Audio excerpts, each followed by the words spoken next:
and LSU. It's also a big day for 13 LSU students who have been here all day prepping for Campus Connection. It's a great soccer game between two of the SEC's best. It's a unique learning experience for LSU students. It's the SEC on ESPN, South Carolina versus LSU. Ball first. And we are underway here at the LSU Soccer Complex. Again, South Carolina is in black and LSU is in white. And joining me in the booth as part of this Campus Connection Day on ESPNU is Arthur Dupre. Arthur is senior here at LSU, planning on graduating in December. Being ambitious? No, actually I redshirted my freshman year, so staying around a little bit longer than usual. Smart move. The South Carolina team, one of the big differences for them this year has been the fact that they've been scoring early. And obviously with the defense they have, if you score early, it's going to be tough with the South Carolina team. Their keeper, Molly Patton, some of the numbers she has this season. She's first in the nation with 12 shutouts this year, third in goals against average, fifth in save percentage. Mallory Rutledge for LSU. Going towards the goal line, crossing ball in the box. The shot, score!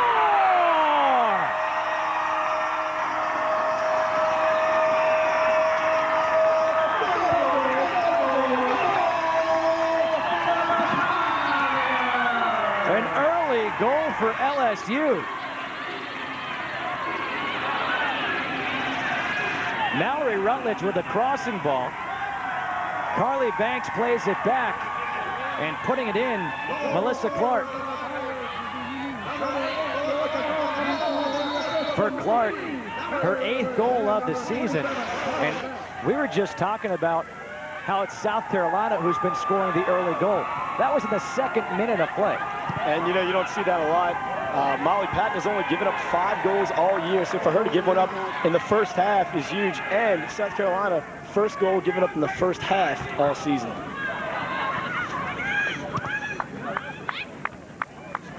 Rutledge and Carly Banks get the assist. The goal scored by Melissa Clark. Here comes South Carolina. That was intended for Kayla Grimsley. Kayla Grimsley, she got 10 goals and 5 assists on the season. Just a sophomore. One surprising bit of information for the South Carolina team is preseason, the coaches picked them 4th in the SEC East. They returned 10 starters from last year's team that went to the NCAA tournament. Banks looking ahead again for Rutledge. And that is out of bounds off of the foot of Blakely Matter. The South Carolina team 15-1-1, 7-1-1 in conference play. Rutledge to throw it in. Good job by Matter in clearing it out. Headed back in here for LSU. LSU 8-0 on the season when scoring first. So on senior day, it's a good sign for these LSU Tigers. Rutledge again, last year's SEC Player of the Year. Looking across it once again. And that's going to be a corner kick here for LSU as it was kicked out by Samantha Diaz-Matosas. You know, Melissa Clark finishes that shot right there. We talked to Brian Lee on Thursday, and he talked about how she's been inconsistent finishing shots. That's great. First shot, 1 goal. A corner kick for Courtney Alexander. Quickly plays to Boudreaux. Back for Alexander. Her crossing ball. Looking back post. And the volley by Chelsea Potts is blocked by Matter.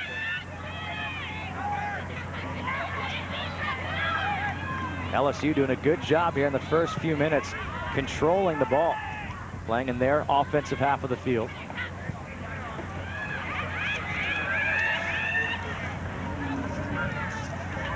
Catherine Lago up ahead to Alicia Chapman. Alicia Chapman is that player who's got 4 yellow cards.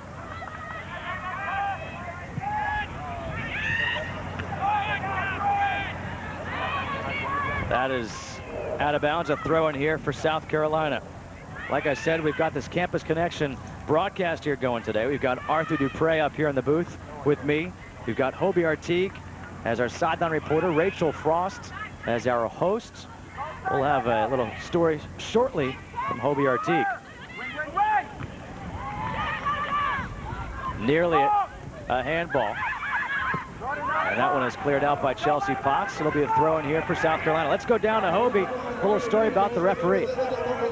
That's right, Justin. Right now, I actually have a pedometer on one of the referees that's running up and down the field.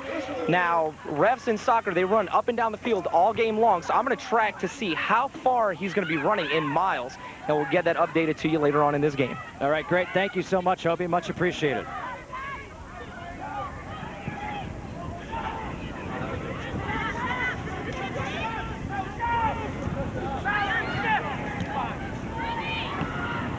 Good aggressive play right there by Brooke Jacobs. Wins the 50-50 ball. Jacobs coming down, going towards and trying to cross, and it's out of bounds off of Chelsea Potts. And the first corner kick here coming up for South Carolina. Kim Miller, the senior midfielder. Her coach says she is quietly the MVP of this game. Miller, the right foot, will try to swing it out away from the post. And that one never got in. Wednesday evening, ESPNU serves, sets, and spikes coverage of women's college volleyball. First at 8 Eastern, catch a Big 12 battle as the Texas Longhorns take on the Texas A&M Aggies. Then at 10 Eastern, the Pepperdine Waves face the San Diego Toreros. Women's college volleyball on ESPNU and ESPNU HD Wednesday. For more information, log on to ESPNU.com.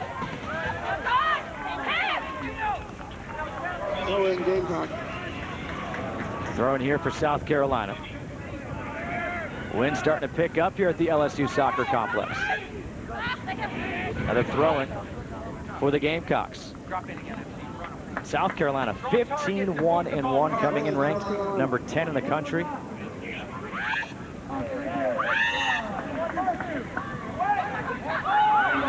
Courtney Rhodes playing it back, looking for Lindsey Small. Here comes LSU breaking out. You look at some of the teams in this conference, dangerous ball coming all the way out as Molly Patton to play it. And Arthur, you look at the teams like a South Carolina, LSU, Florida, Georgia, teams that are ranked top 25. You've been at LSU now for 4+ years. As you said, you redshirted your first year. What have you seen as the progression of women's soccer in the SEC? Well, you know, growing up in New Orleans and, you know, playing soccer, LSU I was a big fan of. You saw it through George Fotopoulos' years. You know, they struggled, finishing constantly bottom of the cellar in the SEC West. But Brian Lee's brought a swagger and a confidence to this team. And you look, back-to-back SEC West champs, and right now they're primed to finish the same position this year. And a great job right there by Carly Banks, playing it off the defender, Samantha Diaz-Matosis, getting her team a corner kick. You see Molly Patton there in net. Courtney Alexander will take the corner kick with Melissa Clark, short with her. And now Courtney Alexander says, hey, can I get 10 yards? Quickly to Melissa Clark. Alexander. A low driving ball into the box, and that will be cleared out by Blakely Matter. Arthur, you talked about the job that Brian Lee has done. From 1995 to 2004, as it's sent back in, Molly Patton will play. LSU was 24-57-6 in the SEC since Brian Lee took over, 25-18-10. He's got more wins in this short time in his 5th season than LSU had in the previous 9. That's unbelievable. It's a combination. He recruits very well, too. Really brings the girls in and gives them a lot of confidence. And he's great technically, too. And I think he's been great for this program. It shows in the wins. Courtney Rhodes, a little step over. Her crossing ball.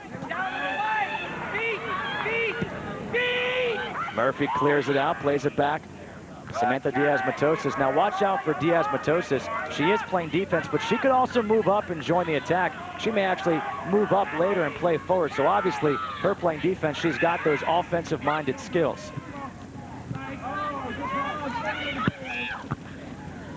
Header right there by Lindsey Small. You'll notice Lindsey Small. She's got a protective headpiece on.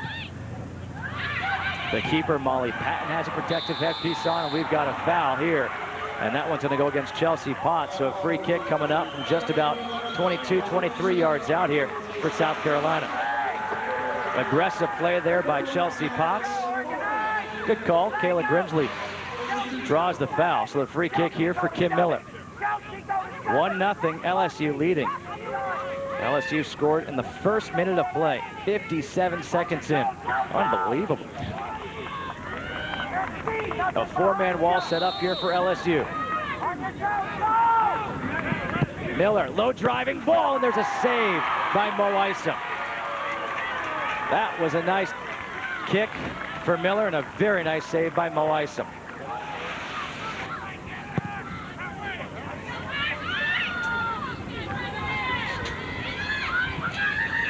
One nothing LSU still on top here. 35 minutes to go in the first half. As an LSU student and seeing what happened against Florida on Thursday, what do you expect from this LSU team here today? Well, it's senior day, so obviously you expect the seniors to be playing at their best as long as the rest of the team. I think this is a statement game right now for LSU. After a 4-0 just beating by Florida, they're looking, I think, to make a statement and rebound and try and make a run at the SEC overall title, at least to get a share of it. And I think a lot of it starts from Mo Isom. She gave up 4 goals, and we talked to Brian Lee. He said when she starts giving up goals, she kind of goes into a shell and is not as vocal. So it's going to be a really big key for her to have a good game today. Isom coming out to prevent anything from happening there. That's one of the things that Brian Lee said, is that not only is she improving the last few weeks picking off crosses, but she's taking away chances before they become chances. Of course, we spoke to Coach Lee before that Florida game. Melissa Clark, who scored that goal in the first minute of play to give her team the 1-0 lead. It is senior day here at the LSU Soccer Complex. So a nice little present for Melissa Clark, as senior, to score here on senior day. Brittany Rhodes, one of the players for this South Carolina team to wear the protective headgear. There's a story behind all of them. For both Brittany Rhodes and Lindsey Small, they both were hit in the forehead this year, right above each brow. They had to get stitches, so they wear that because of that. Now, as far as Molly Patton is concerned, hers was much more serious. Here comes Brittany Rhodes. Loses it as she tries to beat a defender, but Lindsey Small able to keep it in. She tries to fire a shot from about 35 out. Sent in. And Melissa Clark tries to come out to help out, and Chelsea Pott alertly, she kicks it over the end line for a corner kick. That was a dangerous situation as Kayla Grimsley was coming in strong. South Carolina looking for Blakely Mattern and Lindsey Small here on the corner kick. Blakely Mattern, number 7, Lindsey Small, number 16. Kim Miller will take the corner kick. Her first one never got in. This one is good to the far post. Catherine Lago got the head on it, number 21 for LSU. She was right in front of Blakely Mattern. Into the box, kept in, shot by Small, gets blocked. And now it's sent out by Courtney Alexander. Good job by the LSU defense.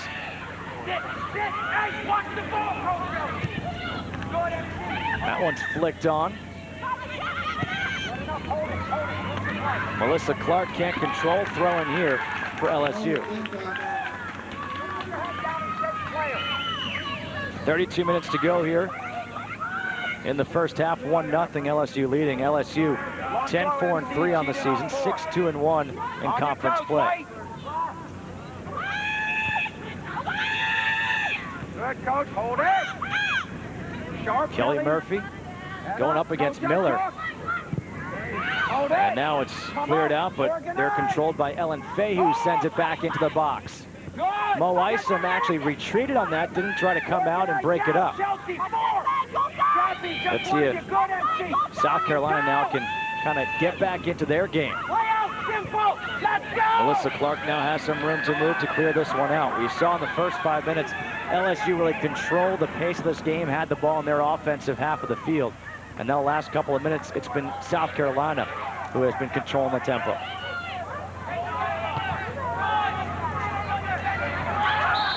Jacobs gets pushed from behind from Alexander. Free kick coming up here for LSU. Now, on this team, you'll see on a soccer field, each team plays 11 players on a side. You are one of 11 children. You could have your own soccer team. That is true. And most of us actually play soccer, but yeah, one of 11 kids, we got quite the army. Again, we are joined up here by Arthur Dupre, a senior for LSU as part of the Campus Connection piece. We're going to talk more about this, don't worry, because I am fascinated by that. I come from a family with 4 children, and people thought that was a lot. Melissa Clark getting through 2 defenders. Steps over a couple times, goes to the outside for Rutledge. Great slide tackle right there by Brittany Rhodes. A fantastic defensive play. Lego plays it back up, looking for Rutledge, who flicks it by Matter. And a foul will be called against Blakely Matter.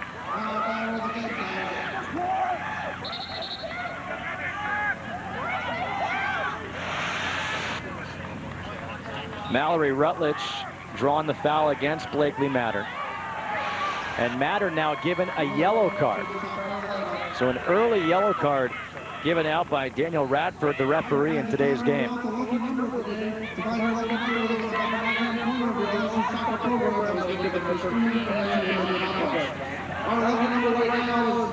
Mallory Rutledge will take this corner kick. Rutledge had an assist on the first and only goal so far on the Herman watch list back last year and also this year. Watch out for number 27, Carly Banks. There she is up short in the header. And it's going to be a goal kick as the keeper, Molly Patton, never touched it. Now, you look at Molly Patton, you see that protective headgear. And the reason why Molly Patton wears it is because she suffered a concussion a couple of years ago. It was so bad she actually had a seizure on the field. They weren't sure she was going to be able to play again. And yet here she is, not only playing, but putting up phenomenal numbers. And you said before, you've seen her, and she's awesome. She's phenomenal, and I think when it's all said and done, she's only a redshirt junior. She will be one of the best goalkeepers to play in the SEC. Here comes LSU once again, Alicia Chapman. Great job cutting it back. Chapman crossing ball in the box. And Rutledge on the half volley puts it over. What a play there by Alicia Chapman. Alicia Chapman, part of the U20 Canadian national team. Beautiful job cutting it back. And as you know, playing soccer, that half volley is so difficult to handle. One of the toughest shots in soccer by far. Nikki Bush. And now Blakely Madden will come back and play it. 28.5 minutes to play here in the first half. Still 1-0 LSU on top. Carly Banks. Banks had an assist on that first goal. For her, that was her second assist and 14th point of the season. Grimsley can't handle the touch. Nice job coming up is Miller. And now Isom, the keeper, will take this one. Mo Isom is a fantastic story. You said that you wanted to be a broadcaster for as long as you can remember. Mo Isom not only wants to be one, she has been one. Mo Isom, I mean, it's just almost not fair. She was a child actress, sports broadcaster. She had her own radio show covering the Atlanta Braves. She's from the Atlanta area. And yet here she is majoring in broadcast journalism. Do you have any classes with her? Actually, I did not have any classes with her, but LSU Student Network, Tiger TV, she worked on there for a while. And she's good. She actually is very good. Just as good in goal as she is on TV. And if I'm not mistaken, she actually had our flip cam for Campus Connection, so behind the scenes. So we're expecting to see an Emmy, potential Emmy award-winning Campus Connection piece. No pressure there, Mo, not at all. Melissa Clark can do so much with a ball in midfield. Has a player coming near side, and Kelly Murphy switching fields again. Blakely Mattern clears it away. And Murphy now bumps into Brooke Jacobs from behind, so a free kick here for South Carolina. So you weren't her TA or anything? Wasn't her TA. Wasn't her TA. No, but she, like I said, she did do Tiger TV, and she did a bunch of good stories for her. So she's definitely got the potential to have a good career. I don't know about Emmy Award winning, but she's definitely getting there. Now remember, Mo, that was not me who said that. That was Arthur Dupre who said that.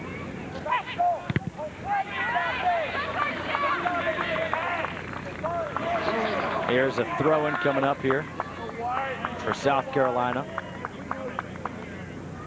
Shannon Bigby will take the throw-in. You could see Bigby move to defense if she switches later with Diaz-Matosas.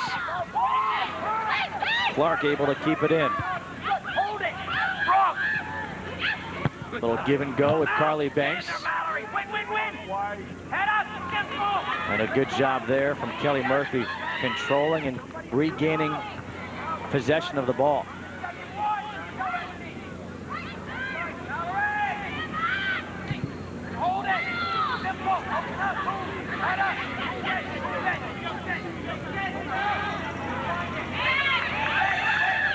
LSU now playing possession, 25.5 minutes to go here in the first half. And that one is sent all the way down the field. Carly Banks with Blakely Mattern. That's going to be a throw-in here for South Carolina.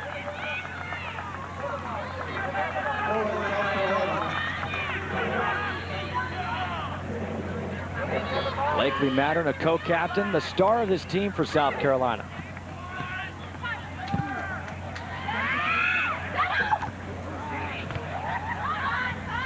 Plenty of room now for number 21, Brittany Rhodes, whose sister, number 15, Courtney Rhodes, is on the South Carolina team. Courtney Rhodes actually transferred in from St. Joseph's.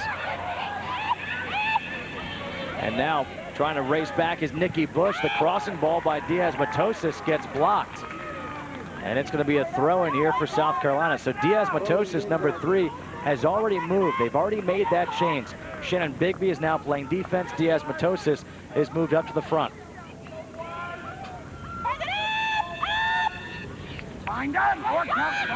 Lindsay Small. That's fine. Kelly, tighter. Here we go. Not a good touch right there by Kim Miller. Good. And we're at him. Lincoln. And Rutledge has it now for LSU.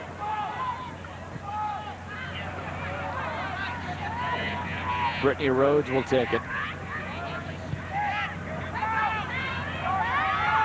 A little back and forth action now in the midfield for these two teams.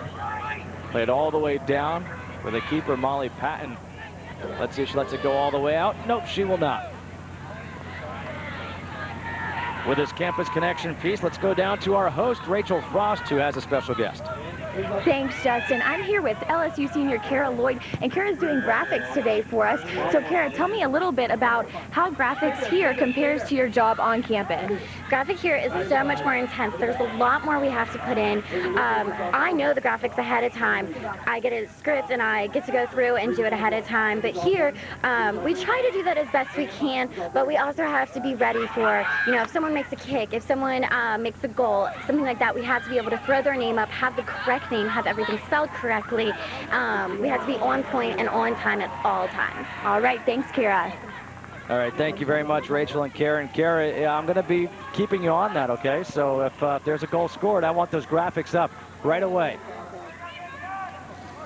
I'm getting pressure, I'm not going to lie, from Arthur here. Arthur's making some gestures to me like, oh yeah, I want those right away. Throw in here for Shannon Bigby.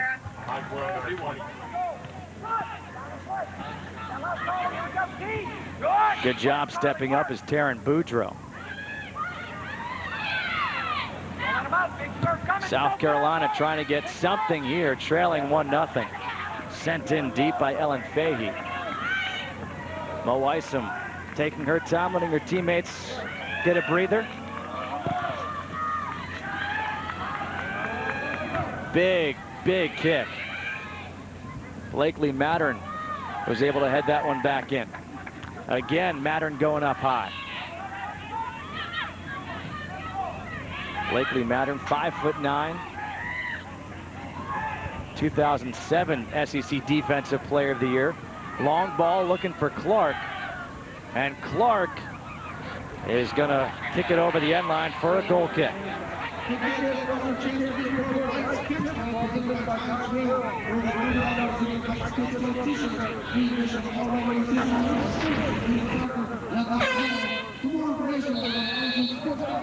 It's Campus Connection Day here. I'd like to knock it out beforehand, before the festivities, and then your celebration is Mardi Gras. Okay, I got you. Handball here against Lindsey Small of South Carolina, so a free kick for LSU. Under 22 to go in the first half, 1-0. LSU leading on a goal by Melissa Clark, 57 seconds into this one. So if you joined us late, well, you probably missed the goal. Alexander lost one into the 18. Blakely Mattern, good job getting her head on it. And that one is cleared out by one of the Rhodes sisters, Brittany Rhodes.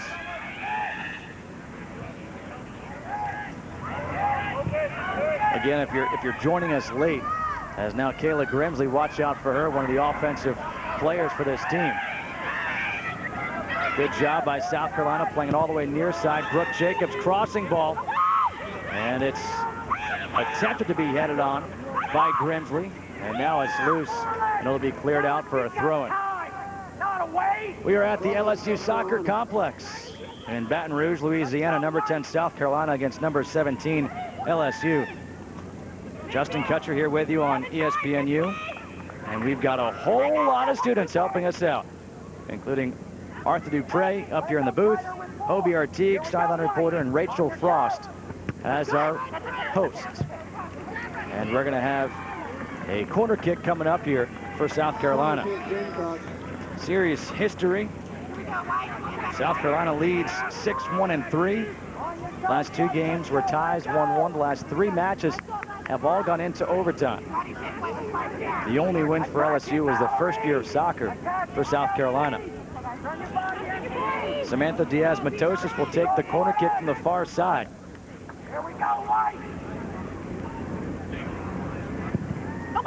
Bending ball kept in. What a job there. No, it's not. It was out of bounds. Nearly a fantastic job by Grimsley.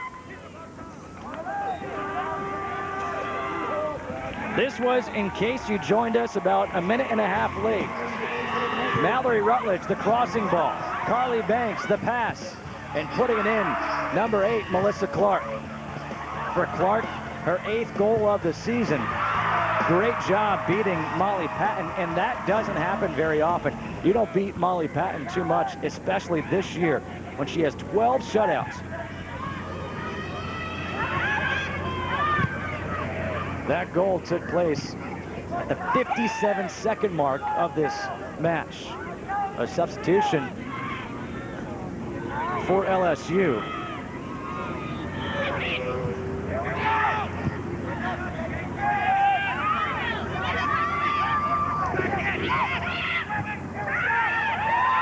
Amanda Carino has come in for LSU, number 10. And we're getting ready for a sub here for South Carolina. Number 19, Kira Campbell will come in, and Kira Campbell will replace number 15, Courtney Rhodes.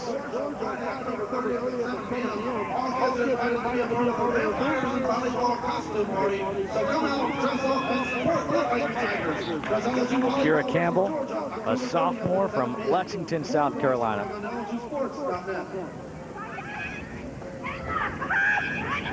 Grimsley can't get the pass, looking for Diaz-Matosas, played all the way back.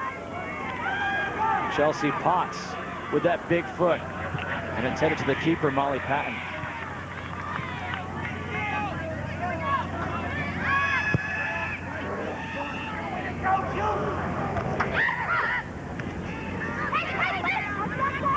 Grimsley, good look ahead for Jacobs. Trying to cross it to keep it in, and it's going to be a goal kick. The defense by Alicia Chapman.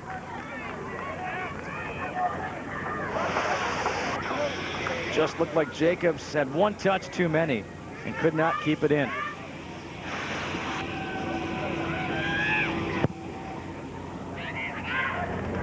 All right, Arthur, you've done play-by-play for LSU. Your take so far on this one? Well, right now, I think you have to be impressed with Melissa Clark. First of all, great finish in the beginning of the game, like you said, 57 seconds in. And right now, I think South Carolina has to be shocked. They have not given up many goals at all this season. Like I said, none in the first half in any game. And right now, they have another opportunity here. Carino trying to play it for Melissa Clark. And that's going to be a throw in here for LSU. All right, you've done play-by-play. You ready? Let's do it. It's all yours, my friend. All right, well, thank you so much. Rutledge on the throw here for LSU.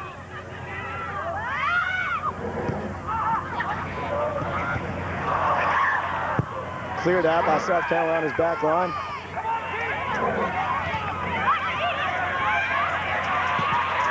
Good pressure by LSU.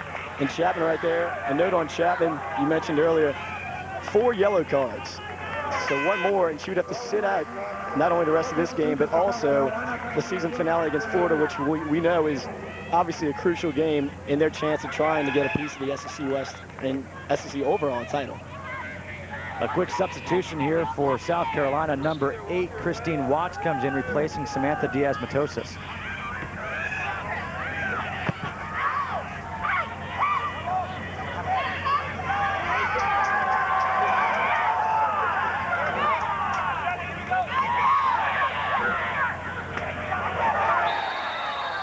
Tough tackle there.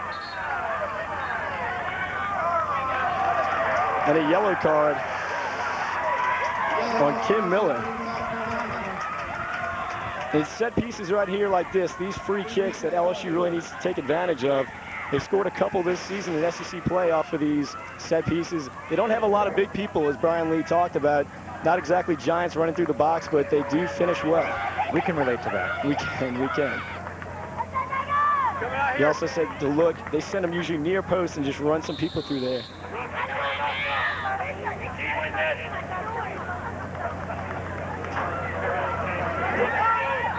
we go. Alexander on the serve, good serve. And great play by Molly Patton. That's why she's one of the SEC's best. Amanda Carino, number 10, came flying in.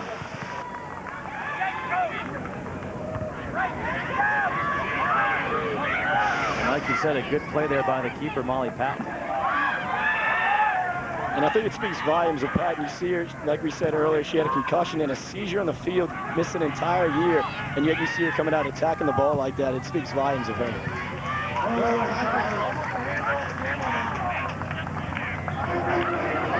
We almost saw a bit of miscommunication right there with number 12, Shannon Bigby, and the keeper, Molly Patton. Again, Bigby, a forward who will move back to defense sometimes throughout the course of the game.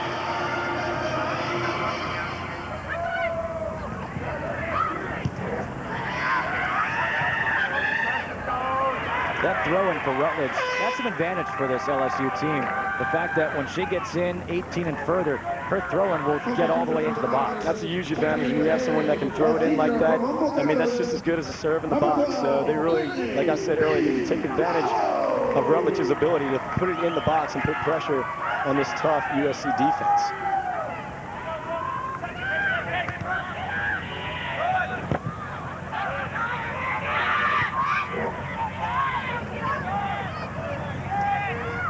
Another substitution for LSU. Number 12, Brittany Lowe, has come in to replace number 22, Kelly Murphy.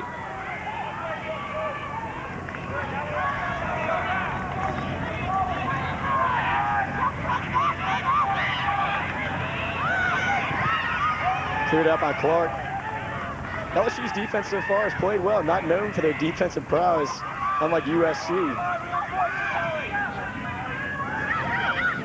Get out there, Joe. It's cleared out by Nikki Bush, taken in by Rutledge. She's got room to take. She's got somebody running the far side. But too much pressure by USC's defense.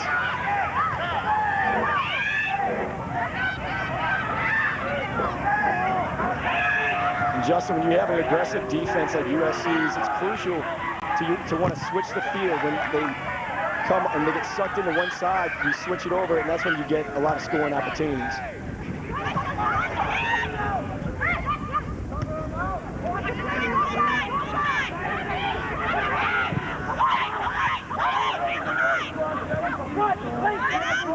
What a surprise right there with Catherine Lego taking so much time in the box to clear it.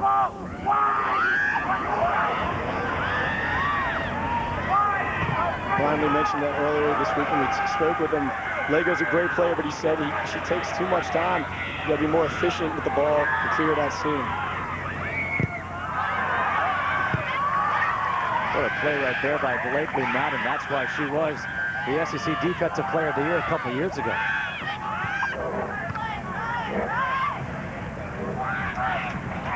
Madden's the heart and soul of this team. They run as far as Madden does. Speaking of running, she's played every single minute in every SEC game this season. Hasn't left the field. Maybe she could be your partner for the marathon.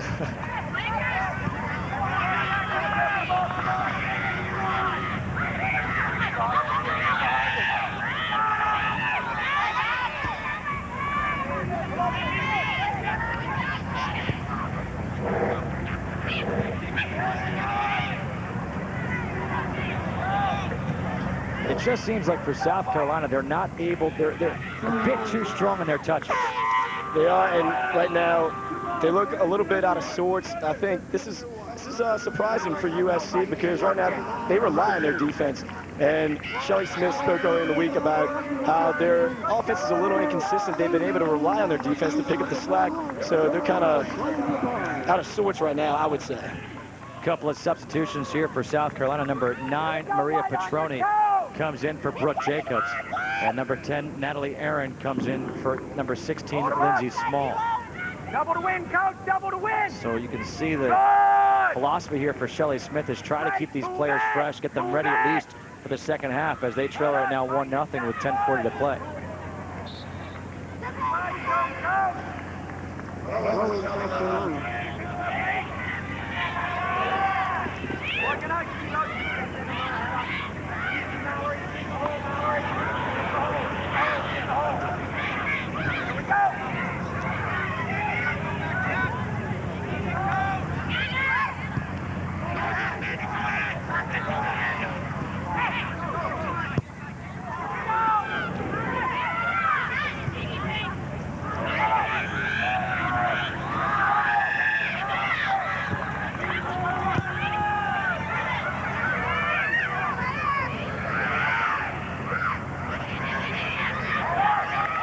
Good defense by Nikki Bush there. A surprise right now by LSU's defense in midfield. We know, especially in the midfield, USC is one of the most mobile midfields in the SEC. And for LSU's midfield to be running with them, it's impressive so far.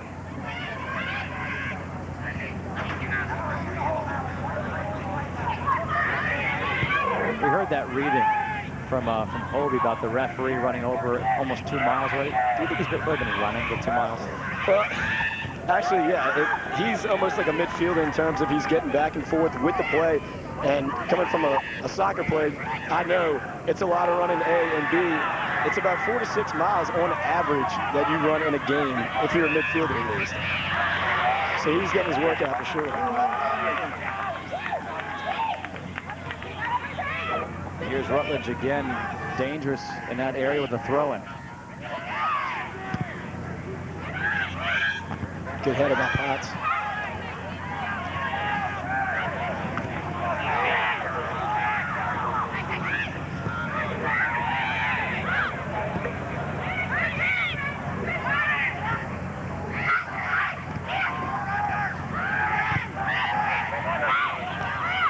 First time we're actually seeing some good linking passes, some one-touch passes for South Carolina.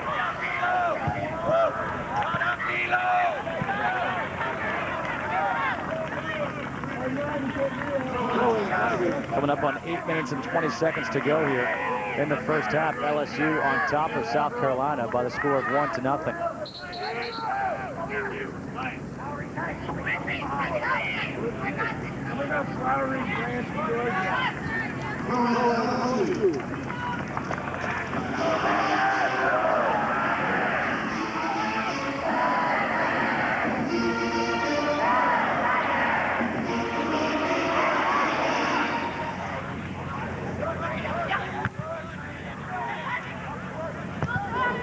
There you go, talk about switching fields for this LSU team. Courtney Alexander trying to make something happen here for LSU. She gets double teamed and it's finally taken away by Natalie Aaron.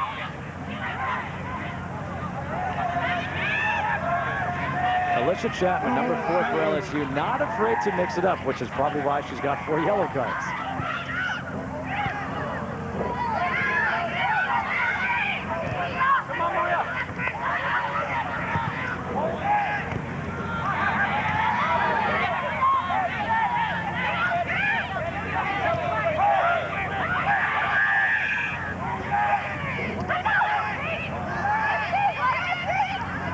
Once again, Clark.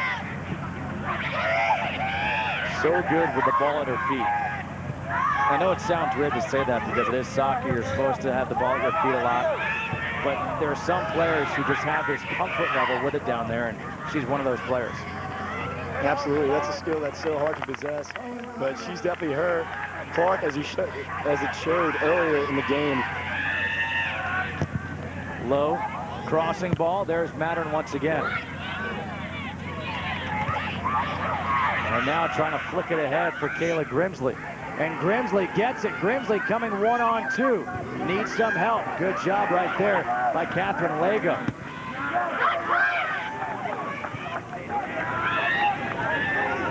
Campbell trying to switch fields. Couple of quick touches here for South Carolina. Lofted in. And there's the keeper, Isom. Let's go down to Rachel Frost, who is standing by in audio. Thanks, Justin. I'm here with Taylor Martina, who's a sophomore at LSU. Now, Taylor, tell me a little bit about what you're doing today. Well, what I did, I set up all the microphones in and around the field, up in the booth that our play-by-play guys are using. The one that you're using right now, I actually set up. And then we're coming in here and mixing the audio during the show. And I know that you've spent a couple years here at LSU. What does LSU spirit mean to you? To me, it means just supporting the purple and gold no matter what happens in everything. I mean, women's soccer to the football game last night, everything. Just go Tigers. All right, thanks. And what do you think the soccer team needs to work on today against this game versus South Carolina? Well, they capitalized really quickly. They got that goal in the first minute. They just need to keep that going, and hopefully they'll be able to prevail. All right, thanks, Taylor. Thank you. Thank you very much, Rachel. Now, speaking of the football game last night, did you go? I did. And speaking of one of the 11 kids I had, the littlest boy came with me, Joseph. Now, when you say littlest kids that you have, it's your siblings, not the ones that you actually have. Naturally. Again, for those of you joining us late here, is a Campus Connection piece of broadcast. Kayla Grimsley once again, the offensive leader for this team. Petroni trying to cross it. Right there is Isom. We've got Arthur Dupre up here in the booth with me. Hobie Artigue, the sideline reporter. Rachel Frost, who apparently if she can pass econ will graduate with you in December. She's our host, and we've got a host of others making this broadcast happen. And we talked about it earlier, and we've got 4 minutes and 14 seconds left here in this first half. And Arthur, you are one of 11 children in your family, all from the same parents. And the age group, as we have a dead ball here. We are at the LSU Soccer Complex for a top 20 matchup between South Carolina and LSU. Justin Kutcher here with you on ESPN for the host of Campus Connection announcers, Arthur Dupre, Hobie Artigue, Rachel Frost, Lance Frank, and these are the chances so far for South Carolina. Off a free kick, Kim Miller. Nice save by Mo Isom. Off a corner kick. Good enough, here we go. Really just one good chance for South Carolina in this first half. 1-0. LSU on top on an early goal in the first minute by Melissa Clark. Okay, so same parents. What's the age difference, youngest to oldest in your family? 28, the oldest, that's Danielle. She has 3 boys. And then we have Therese, who is 7. The ages and the grades get a little hazy every now and then, but Therese is 7 years old, and she's Miss Diva. Okay, have you ever seen Good Will Hunting? I have. You know the scene where he says, I have, whatever, 6 brothers or 8 brothers, and he has to go through them and he makes them all up? Exactly. If I said to you right now the names of all your siblings, can you do them? Absolutely. All right, let's go. You ready? I'm ready. All right. Danielle, Keon, Janae, Arthur, Kristen, Jonathan, Matthew, Christopher, Joseph, Gabrielle, Therese. You sure we had enough airtime for that? That's 11 names. Now here's a really tough question. Do you know their birthdays? I know the birthdays. Don't ask me about ages and grades. I got the birthdays. That's fantastic.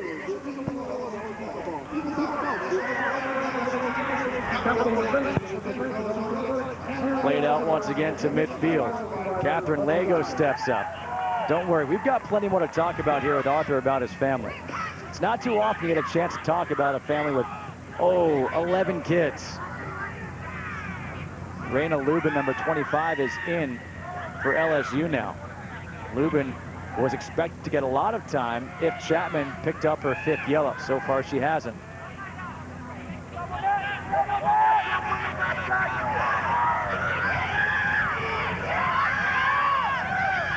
Coming up on 1:30 to go here in the first half, 1-0.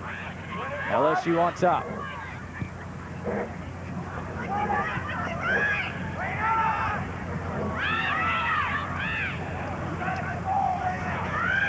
Nikki Bush playing it in.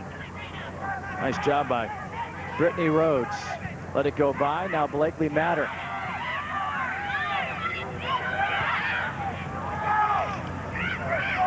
Does South Carolina have something left in the final minute? Out of bounds. Throwing coming up here for South Carolina. Hello again, everybody. Justin Kutcher with Arthur Dupre, one of 11 kids in his family. Yeah, we're going to talk about that a lot. We've got a minute to go here in this first half, so you'll have to stay tuned for the second half to hear everything, especially how his family gets around town. It's always an adventure. You just hope you don't leave anybody behind. It's just that. Do you have like a buddy system? That would probably be a good idea. I should suggest that to my parents. That way we don't leave anybody when we go on vacation.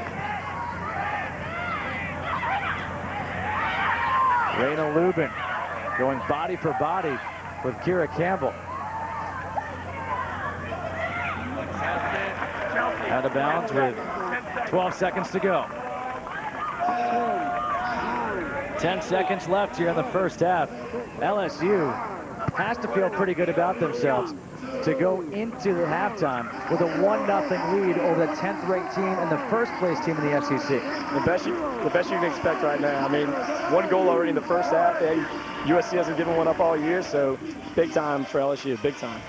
Again, it was an early goal for LSU, the first minute of play, and it was Melissa Clark who got the goal. 57 seconds in, gives LSU this 1-0 lead. And then their defense played well. South Carolina really didn't have many offensive opportunities in that first half. They had one off the free kick. Besides that, wasn't much action from Oisom. No, which for right now is good. They're protecting her. The defense is playing well. The midfield is playing well.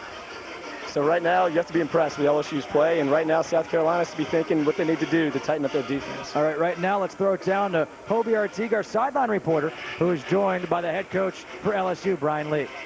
Thanks, Justin. I'm here with Coach Brian Lee right now. Now, Coach, you said during the week that you wanted to bait and press the South Carolina defense. How's that working for you? I think it's been all right. We can still be a little sharper, just in movement into the channels and then into our angles, and then let them play out and get in a little more. But they're being a little more direct than we thought they were going to be and just playing it in over us, going for Kayla Grimsley early. Now, you came out hot with scoring. Are you afraid that your team may cool down, or will they keep that momentum going? Well, it's just the way we play. We got to keep going forward. There's no, we don't have another gear kind of on it, so we don't really have a choice. We're going to push for the next goal. All right, thank you very much, Coach. Back up to you guys. All right, thank you very much, Hobie. LSU got on the board early. The goal by Melissa Clark. After that, there were some chances for South Carolina, but these campus... And it's game day. It's game day!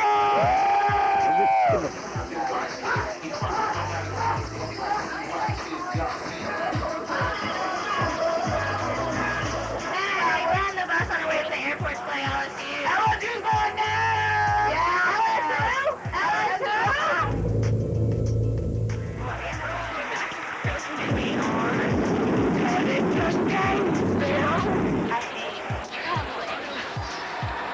We've been in Janesville for approximately 19 hours, and I've yet to meet my future husband, Tebow.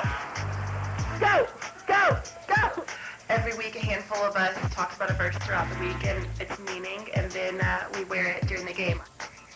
We're in our pregame meeting now. You're not allowed to watch this, and you're not allowed in the locker room. That's top secret.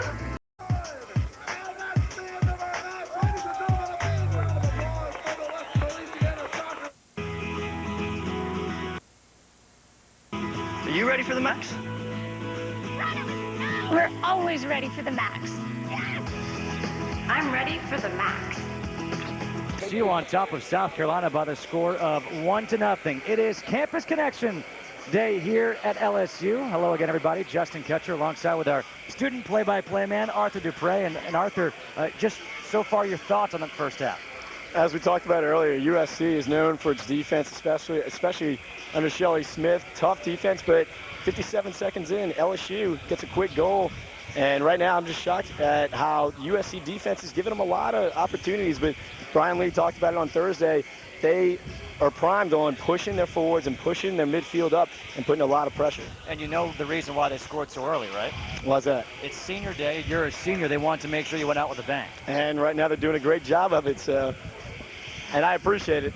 Awesome. Let's take a look at the highlights from that first half. And it started really early, 57 seconds in. It was a crossing ball by Mallory Rutledge. And then the back pass to Carly Banks and putting it in was Melissa Clark. Another look. Melissa Clark goes short side and she beats the keeper, Molly Patton, which is really not easy to do. Now for South Carolina. They had a chance.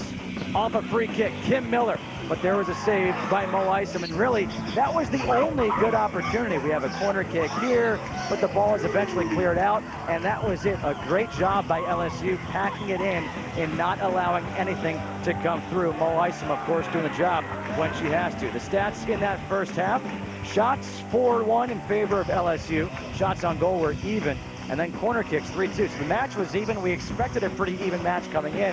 But this is a big one for LSU, especially coming off that 4-0 defeat against Florida on Thursday. And if LSU wants a chance at getting the SEC overall title, even the SEC West title, they're going to have to win here. They're going to have to win out in general. Florida actually won earlier today. So this is going to be tough for LSU to keep the pressure on.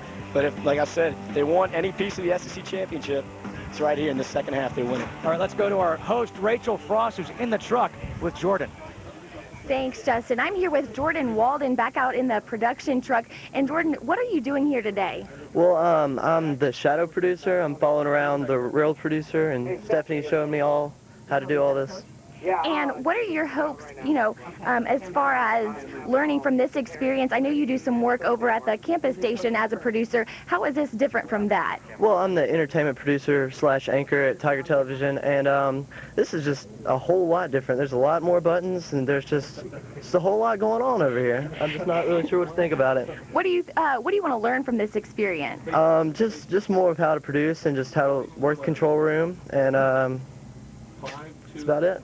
And as far as it being a student at LSU, where is your favorite place to go and listen to some live music? Well, my favorite place to go would probably have to be the Varsity. All the big bands that come through Baton Rouge hit up the Varsity.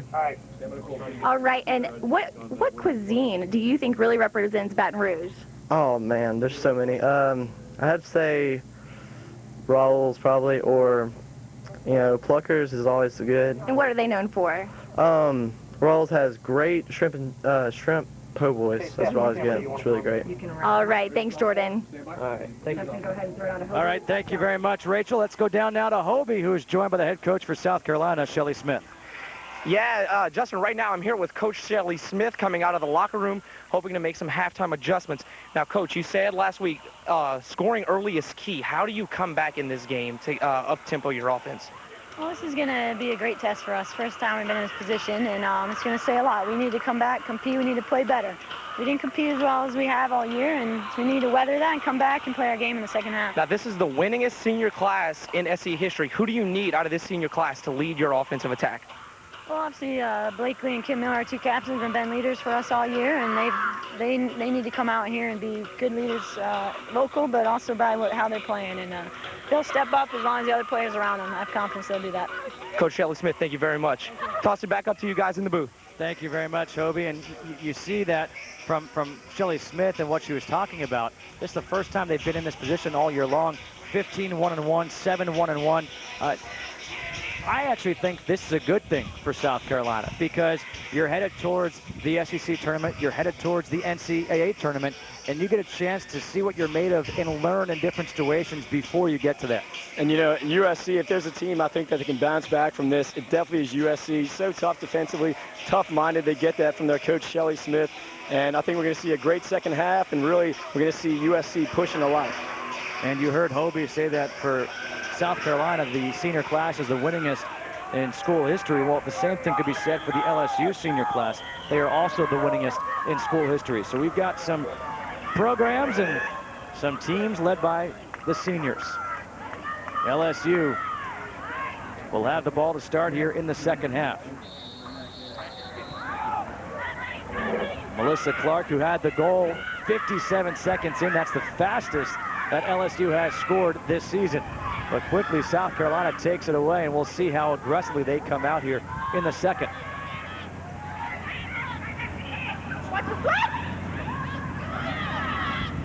Jacobs down the far side.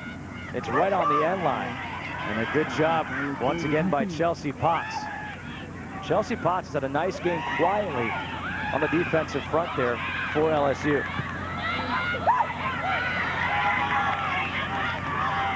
From watching the soccer all season long as a fan, as a broadcaster, who do you expect for LSU to come out and lead the way here in the second half? Well, I mean, it's hard not to go with Mallory Rutledge. She leads LSU in 3 different categories, 2 of them being assists and goals, and then the other one being points. So I think you're going to see Mallory Rutledge step up on senior night right here. Here's Grimsley in the box trying to get by Lago. And Lago kicks it over the end line for a corner kick. There was Kayla Grimsley trying to make something happen. 5'4", 10 goals, 5 assists on the season. And you could see all of a sudden the height came into play with Catherine Lago, who's 6 feet. Samantha Diaz-Matosis will take the corner kick. Headed towards the back post. The shot by Jacobs deflected. Loose in the box, and there to send it away is Alicia Chapman. So a throw-in again here for South Carolina. We saw an early goal in the first half. Could we see an early goal here in the second? Just about 2 minutes in. Grimsley plays it back for Diaz-Matosis. Her crossing ball coming out as the keeper, Isom. And she'll get control. And that's a great play there by LSU. USC scored many goals this season off of those set pieces, off of those throw-ins, and they're so dangerous, especially with Blakely Madden. It's not bad having a keeper in Mo Isom, who's 6 feet tall. She can go up and get it if she has to. Nikki Bush looking up ahead. What a touch right there by Carly Banks.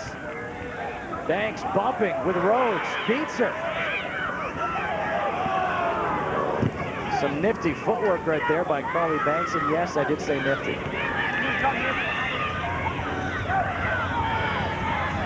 Again, looking for Grimes. Grimes beats Lago this time.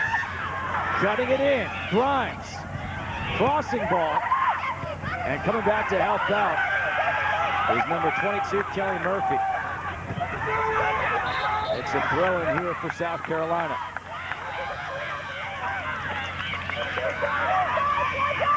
.42 minutes here to go in the second half. Diaz-Matosis to throw it in. Diaz-Matosis, perfect opportunity to cross. Looking for Jacobs. And that's going to be a goal kick. Let's go down to Rachel Frost, who's standing by with camera. Lift with the tight camera, and then we also have the game camera. And Alec Bordelon here, he's a junior at LSU. And Alec, tell me a little bit about how you've been preparing for the first half. Oh, well, Mike here has taught me a lot about how to work the game camera. He's taught me how to pan right, pan left, zoom in, some focus, and so I'm really enjoying learning it all. And how has this experience with ESPNU differed from your previous experiences? Well, I mean, it's ESPN. It's a big production, a much bigger operation than what I'm used to, but working with the basics and stuff, it's really helped me a lot. And why did you decide to come to LSU? Well, I'm from Baton Rouge. My whole family's from Baton Rouge, and so, I mean, I always grew up an LSU Tiger and really enjoy coming to LSU. Thanks, Alec. That was a little while ago, preparing for this broadcast. You know, I actually want to hear one of you, whether it's you or your classmates, when somebody says, you know, what do you think so far of ESPNU and working here? And somebody say, well, you know, it's smaller than what we're usually used to. That would be classic. Yeah, I don't think you'll hear that from anybody. I'm not going to lie. It's a little bigger than Tiger TV. A little bit? It's a coin flip. Stepping up is Mattern.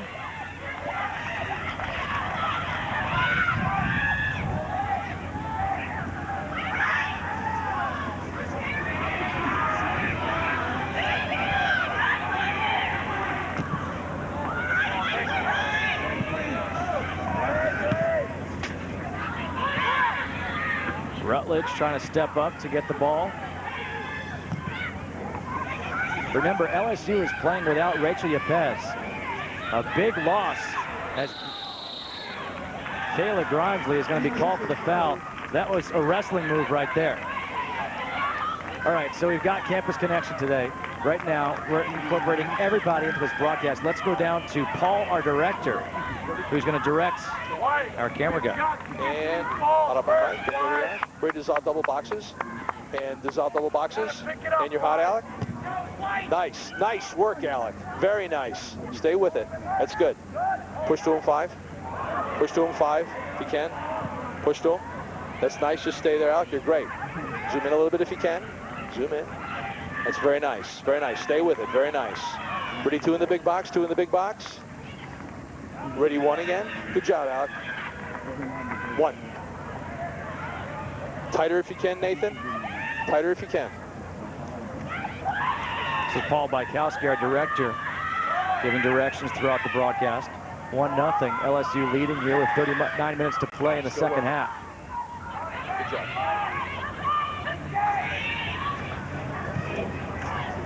Nice work. Real nice. South Carolina has been applying some pressure here in the second half. It's been the aggressive play by Kaylee Grimesley.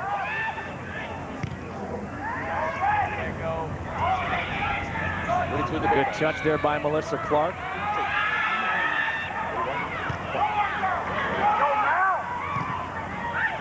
I've been impressed so far with Blakely Matter. Now she kind of steps up into the offensive attack, and this is where she can be dangerous.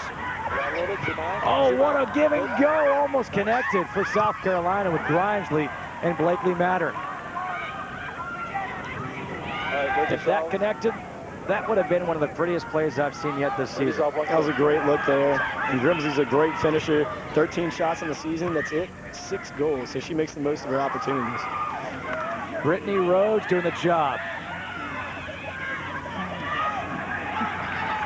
Diaz Matosis lunges for it. Catherine Lega will play it up to Rutledge.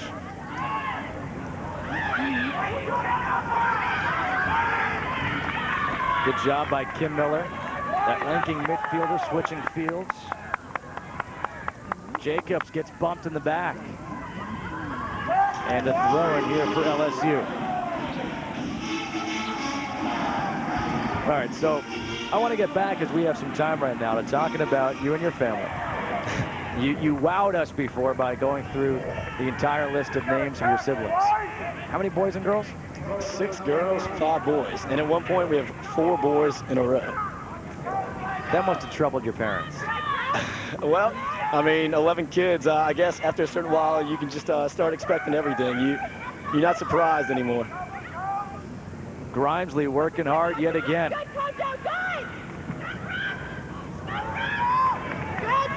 Okay, so you've got those siblings. I asked you before, how do you get around? How do you get around town, or how do you go on a trip just to dinner? Well, you know, it's kind of a sad story because we had a 15-passenger airport shuttle. The 15-passenger Chevy Express, let her rest in peace. We had to give her away. We downsized with the economy to go with something a little more useful, which was a Suburban. But yeah, we used to take that thing all around, vacation, road trips, you name it. 15-passenger airport shuttle, so I feel comfortable driving buses around because I've driven it many times before. So you actually you traded in for cash for clunkers? It wasn't exactly a clunker, but yeah, we traded it in. I wish we got cash. No, we got a Suburban instead. Throw in here for South Carolina. Courtney Rhodes trying to cross. She does. And there's the keeper, Isom.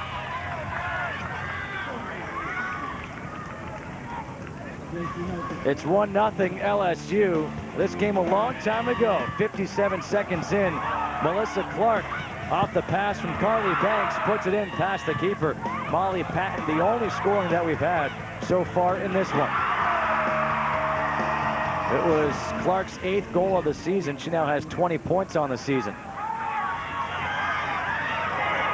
Rutledge.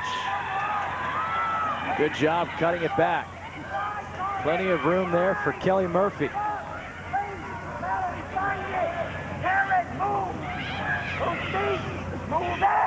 Melissa Chapman with the left, a long crossing ball, but there's nobody there except for a couple of black jerseys and Molly Patton. You already seen USC really push up their midfield and their forwards. And Brian Lee mentioned they usually run a 4-3-3. They switched to a 4-2-3-1 to have more than 5 defenders or more than 4 defenders in the box to be able to handle this USC pressure.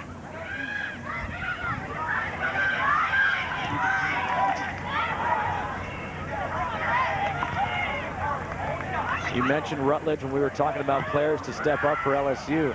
You can see why. So much talent there on the field. Lindsay Small swings it over to Kim Miller. Just waiting for one of these crossing balls for South Carolina to find a head, to find another black jersey. Fahey. And Jacobs has her crossing ball blocked there by Alyssa Chapman. This is dangerous territory here for LSU. Grimesley, a quick one-touch. And the reason why I say it's dangerous is because you're flirting with an opportunity for South Carolina. With them being in their offensive end of the field, they had the chance to put one in. You don't want to give a team that's this good, that's number 10 in the country, this many opportunities to get one by as Diaz-Matosis is beaten out by the keeper, Isom. Monday afternoon, ESPNU kicks the FIFA U17 World Cup as Spain takes on the United States. FIFA U17 World Cup on ESPNU Monday at 1:45 Eastern. For more information, log on to espnsoccer.net.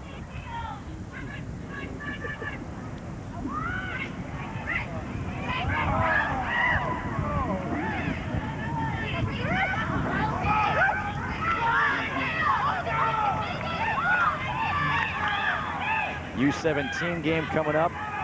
Some of these players for LSU on the U20 national team for Canada. That's going to be such an incredible experience. When they played, they got to go to Chile.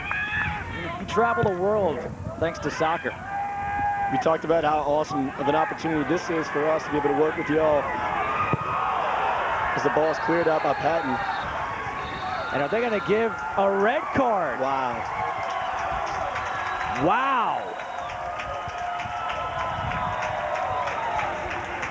A red card to Ellen Fahey. And she gets called because she held out the hand to trip number 27, Carly Banks.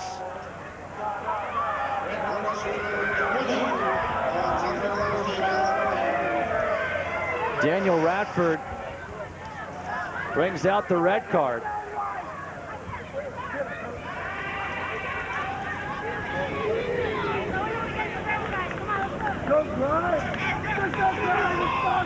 Ellen Fahey, a sophomore, given a red card, so now South Carolina has to play a man down with 32 minutes and 40 seconds left.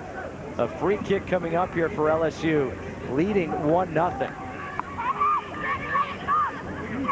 USC was already in a tough position, not exactly the most gifted team offensively, but now already down by a goal. Potentially it could be 2 goals here, and that's going to be really tough to come back from.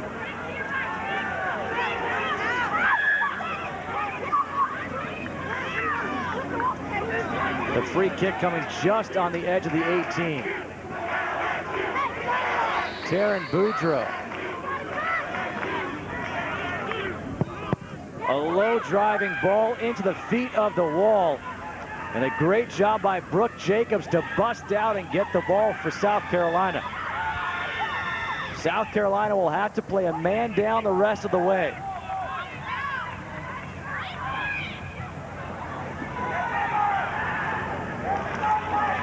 That one is out of bounds. A throw in here.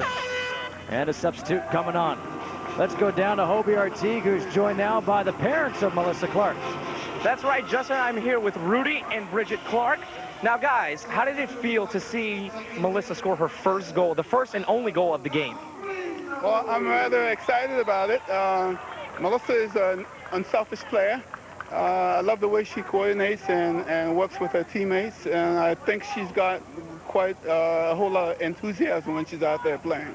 Now, I know she had a bad knee injury that required her to have a medical red shirt. How does it feel to see her bounce back from such a severe injury and come back in such a dramatic fashion? Oh, I think it's wonderful.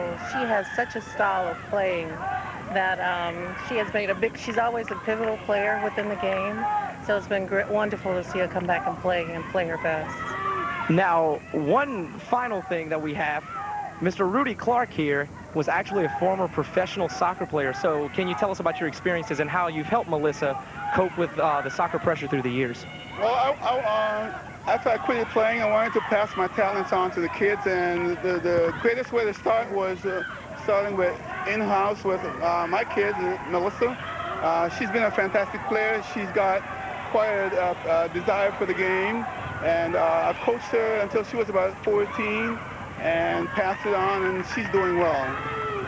Well, I'd like to thank Mr. Rudy and Ms. Bridget Clark. Hope you guys enjoyed the game, and we'll toss it back up to you in the booth. Thank you very much. Thank you very much, Mr. and Mrs. Clark, for joining us. Not bad coming here on Senior Day, seeing their daughter score a goal. So far, the only goal of this contest. We did have a substitution for LSU. Number 10, Amanda Carino, came in, replacing Carly Banks. Here is Melissa Clark now with the ball. So dangerous, 1v1. And the double team, Blakely Mattern comes to help out. And is stepped on by Melissa Clark, so Mattern will take some time to get up. Melissa Clark now with 8 goals, 4 assists, and 20 points on the season. She was second team All-SEC, Melissa Clark that is, back in 2005 and last year. And Brian Lee says she's one of those players who'll be quiet for a long time, then pop up. Well, she didn't have to be quiet for too long here today. Oh, about 56 seconds she was quiet. In the 57th second, she scores the goal.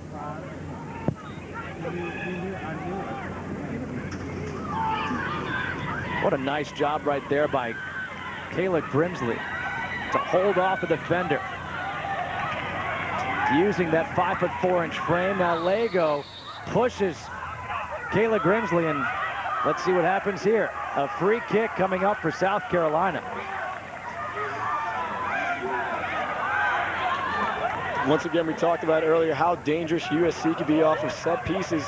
Look for Blakely Mattern right here to try and get ahead on it. In fact, in one game earlier this year in an SEC play, 2 goals, 2 off set pieces. Miller to take the free kick. And there's Mo Isom coming out to the 6.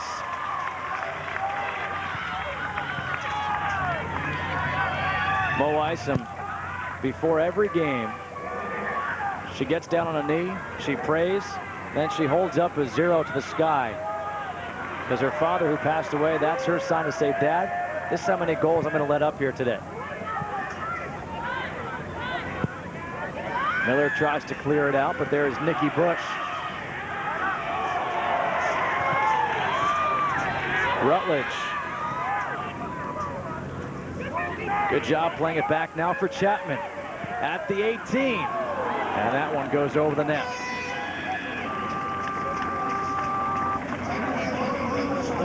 Wednesday evening, ESPNU serves, sets, and spikes coverage of women's college volleyball. First at 8 Eastern, catch a Big 12 battle as the Texas Longhorns take on the Texas A&M Aggies. Then at 10 Eastern, the Pepperdine Waves face the San Diego Toreros. Women's college volleyball on ESPNU and ESPNU HD Wednesday. For more information, log on to ESPNU.com. Substitution for South Carolina, number 19, Kara Campbell comes in, replacing Courtney Rhodes, number 15. 28 minutes to play here. In the second half, 1-0 LSU leading. And remember, the task got that much harder for South Carolina when Ellen Fahey was given a red card for tripping with her hand just on the edge of the 18. And at first look, before we saw the replay, I was kind of surprised. After the replay, very clear why she was given the red card. Yeah, easy call for the ref. She falls down, and instead of letting her ride, she pulls her ankle and trips her, and that's an easy call for the ref. Corner kick coming up here for LSU. The SEC standings in the East, South Carolina 7-1-1 there at first. LSU 6-2-1. These are now updated through games today.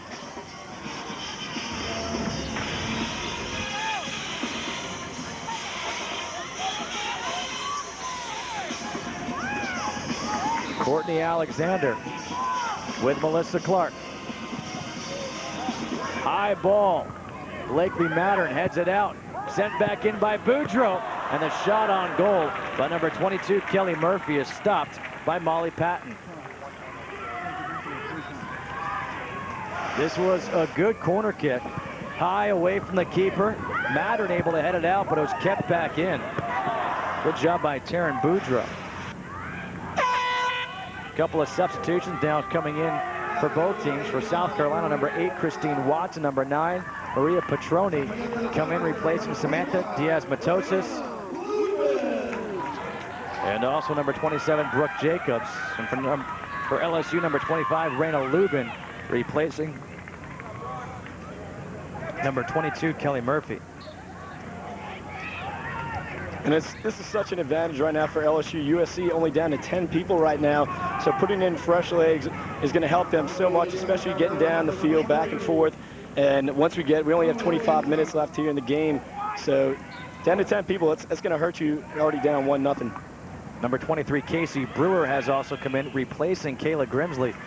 And I don't think Grimsley's going to be on the bench too long. She's been really active here in the second half, trying to put the pressure on LSU. Carino. A through ball up ahead. Mattern plays it back to her keeper, and it was off the arm of Mattern, and now the keeper, Patton, has to clear it out.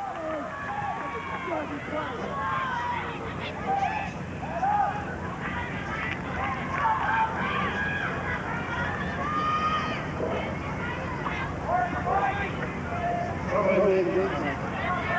25 minutes left here in the second half. Nice job right there by Casey Brewer, who just checked in to draw that foul. A senior, the hardest working player for this South Carolina team. Apparently she's learned how to draw fouls.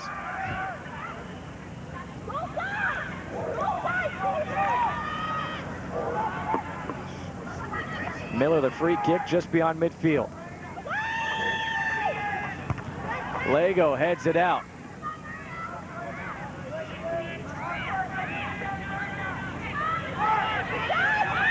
Mattern approaching the 18, rips the shot low, and there's a save by Isom.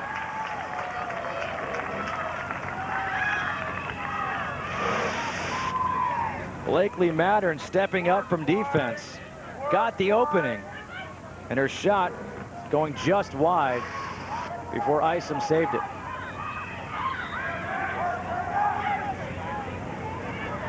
Shannon Bigby now playing defense.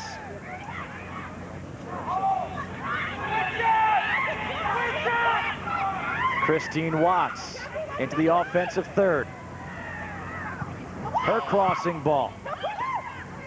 And Chelsea Potts hits it over the end line. A corner kick here coming up for for South Carolina. Kim Miller will take the corner kick. Miller, she's got 10 assists on the season. Hoping for number 11 right now.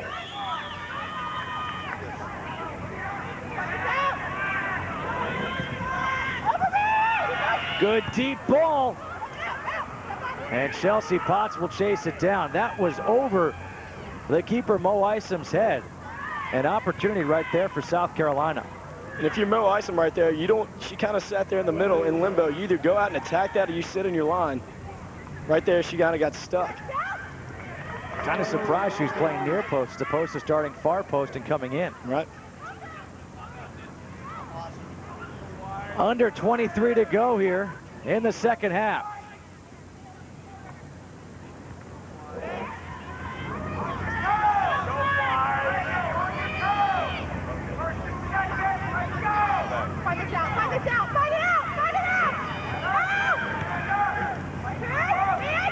LSU able to clear it away. Melissa Clark being sent. Here's Patton coming way out, and she'll send it way down the field out of bounds for a throw-in. Just over 22 minutes to go here in the second half. LSU on top of South Carolina.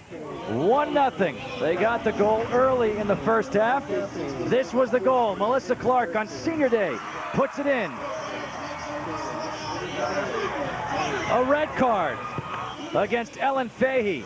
South Carolina has to play a man down the rest of Carolina. The South Carolina fans have made the trip, but right now they have to watch their team as they play one man down after a red card. Let's go back to Rachel Frost to find out what's going on near the truck. Thanks, Justin. I'm back in the truck here with LSU senior Charlie Piles. Charlie, tell me a little bit about what you're doing today. Today I'm a student tape producer. I'm trying to log some plays for Roland here, the tape producer, trying to give him some shots so we can cut back to you for replay. And Charlie, I hear that you know 3 languages. Can you say something for us in one of those languages? Sannu Jambanuna. And what does that mean? That is Fufule for hi, how are you doing? It's an African dialect. That's it. They're playing. Thanks. Thank you very much. Back here at the LSU soccer complex. 1-0, LSU leading as Molly Patton will pick it up. The wind's starting to pick up, and with the wind starting to pick up, Arthur, it's time for you to pick up the play-by-play. Thank you very much. As we talk about Molly Patton, a goalkeeper that means so much to her team, I think it's only appropriate that we mention Robin DeSormo. She played goalie for LSU from 2001 to 2004 and was one of the greats to wear purple and gold as this is sent into the box, headed up by Chelsea Potts. Great play defensively there by LSU to get it out of bounds. Robin DeSormo was actually diagnosed with Ewing sarcoma, which is a rare form of bone cancer, which is kind of found usually in the pelvis. But doctors gave her 10% chance to live 5 years. She not only surpassed that, she lived 6 years and battled courageously, and she graduated from LSU despite all the treatments and the suffering. Close goal there, cleared out by LSU. Sent right back in. USC putting the pressure on. Amanda Carino is the one who made the saving play. Watch her at the far post doing her job, staying there on the line before the keeper says clear. And that's a goalkeeper's dream, to have a defensive back that'll cover the goal like that for you.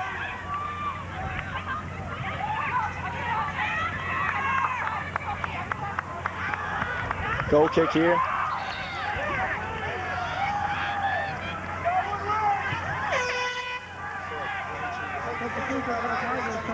Substitution for LSU. 22 Murphy in. Replacing number 16, Taryn Boudreaux. But Robin DeSormo, I'd like to finish. 109, you see it on the field. Doctors gave her a 10% chance to live 5 years. She battled for 6 years, and her motto was 109%. She took her number 99 jersey and the 10% chance that doctors gave her and said, I'll attack each day. I'll attack the cancer with 109%. And I think that she is just such an incredible example of inspiration and perseverance to fight through that, to defeat the odds and make it past not only 5 years, but 6 years of battling courageously, and then to graduate, get a degree from LSU. She's a big part of this program and a big reason why they're so good right now and on this track. And this LSU team wears the patch 109. This is Robin DeSormo. As we mentioned earlier, one of the all-time greats to wear the purple and gold. It's a big, big influence on this program. The team wears 109 on their sleeves to honor her this season.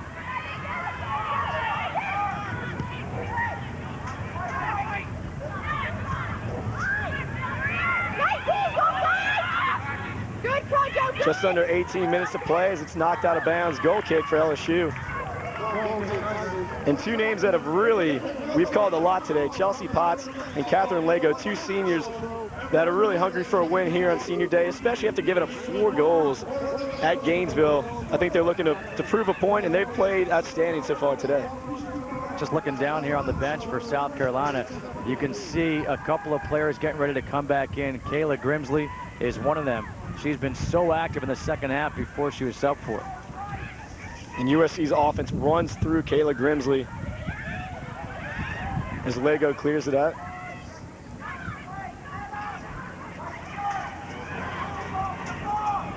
Good turn there by Serena. I wouldn't be surprised as we see some of the offensive players getting ready to come in for South Carolina. When you've got Brooke Jacobs, number 27, Samantha Diaz-Matosis, and also Kayla Grimsley. I wouldn't be surprised if all of a sudden you see South Carolina just go all out, push their defenders, push a Blakely Mattern up, put the pressure on this LSU team to try to make something happen. You're down a man, you're down 1-0. What do they have to lose? Well, everything right now. They have to push forward. They don't really have much of a choice. And the great thing about USC's team so far this season, offensively speaking, they've had 14 different players score a goal. 14 different players. So it's anybody's game here. Obviously, Grimsley, as we talked about, the #1 offensive threat. But anybody can score for USC, as they've proved all season. A big throw-in right here for Catherine Lego. The substitutions come in. We are at the LSU soccer complex. Making the run right now is Jacobs.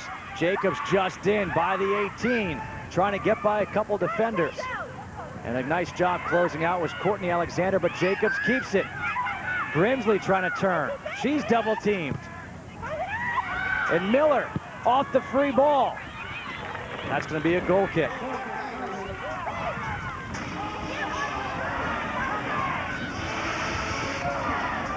This was the effort. And that spinning ball, hard to get a good foot on it and keep it on goal. And that might be the best look that USC has seen all game.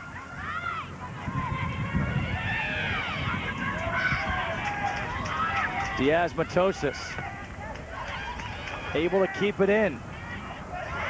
And Lego comes over for the slide tackle. It's a throw in here for South Carolina. 16 minutes to go. South Carolina and LSU 1-0. South Carolina playing a man down, but threatening right now. Justin Kutcher, Arthur Dupre, Hobie Artigue, Rachel Frost here with you on this Campus Connection show. Bigby trying to cross, but there is Alexander once again. She's had a nice game. The junior. Transfer from Southeast Missouri State. Was the Ohio Valley Conference Player of the Year.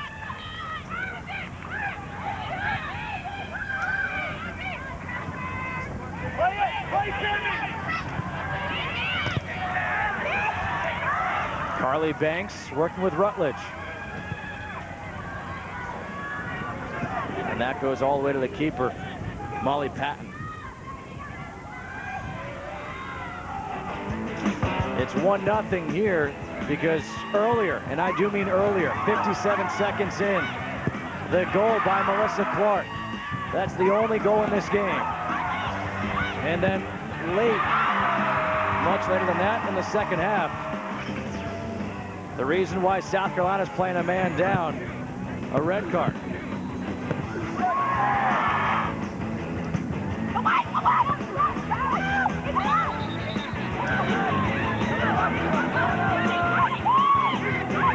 Throw-in coming up now for South Carolina.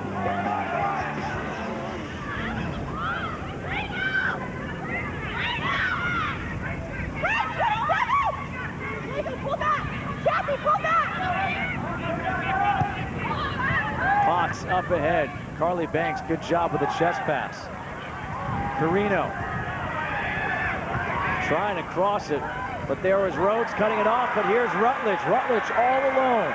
Her team up 1-0. Clark uncovered on the back post. Good header from the back post there by Bigby. Diaz-Matosis trying to beat Chapman, has been so tough defensively in this one. Clark plays it again for Rutledge. Look at the dribbling by Rutledge. Her crossing ball. Carino. Bigby takes her one-on-one. And the foul against Carino. 13.5 to go. You'd expect to see this team for South Carolina really put the pressure on with Patton.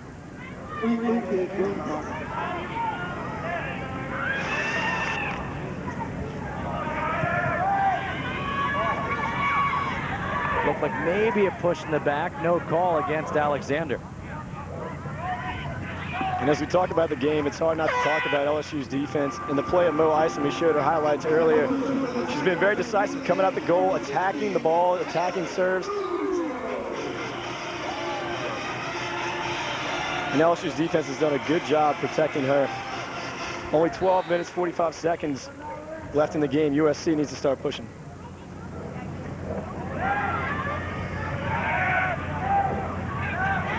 Alexander looking across the left. Set back down the field by Lindsey Small.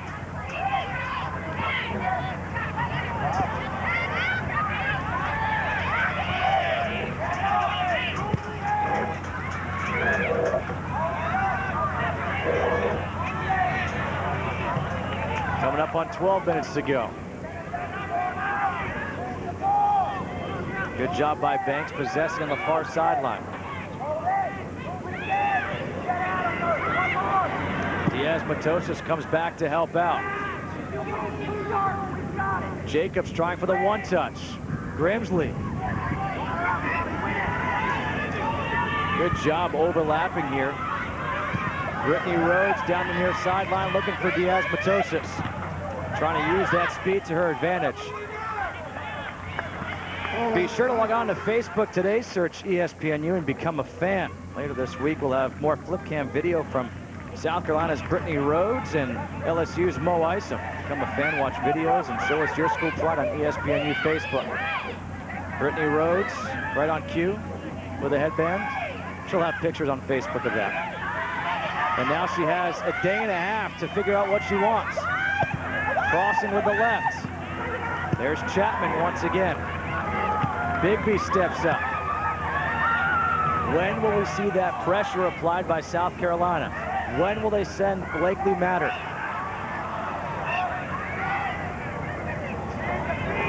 Playing a man down 1-0.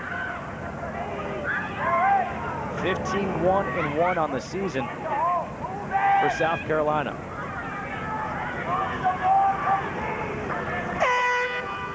Substitution right now for South Carolina, number 19.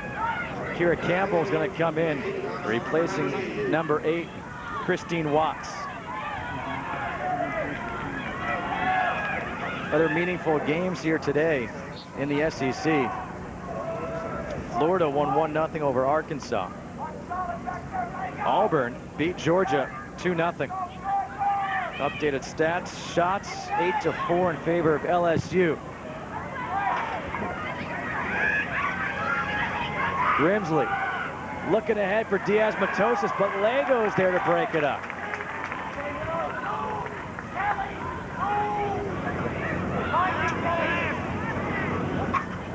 Carino getting a lot of time here today. Here's Mattern stepping up against Alexander. Mallory Rutledge, number 3, going back to the scores table. She'll check back in.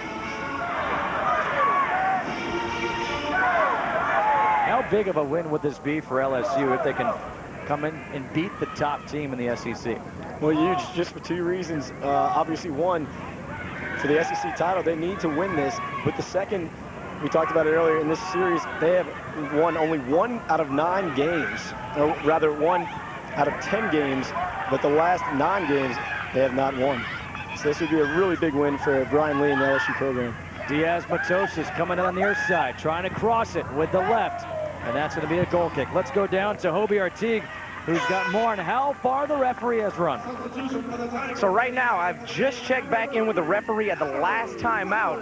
and at that timeout, he's already run 4.29 miles. If you get into calculation how much more he's run, it's probably going to be around the 4.8 mile range, which is basically all of the interstate that runs through Baton Rouge, through the heart of Baton Rouge. That would be like him running the entire thing. Thank you very much, Hobie. Now, with that said, I still think he's been walking some. It's an easy 4 miles for him. Grimsley. Good job turning. Too far out in front for Diaz-Matosis. Here is Blakely Mattern joining the attack. Cross with the left. And the keeper, Isom, is there to take it. Diaz-Matosis was coming on. 8 minutes to go. LSU clinging to this 1-0 lead.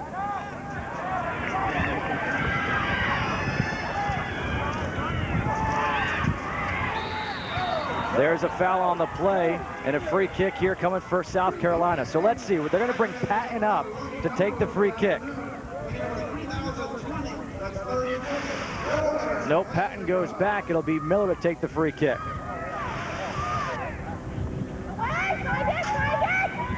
But look who's playing up there. There is number 7, Mattern.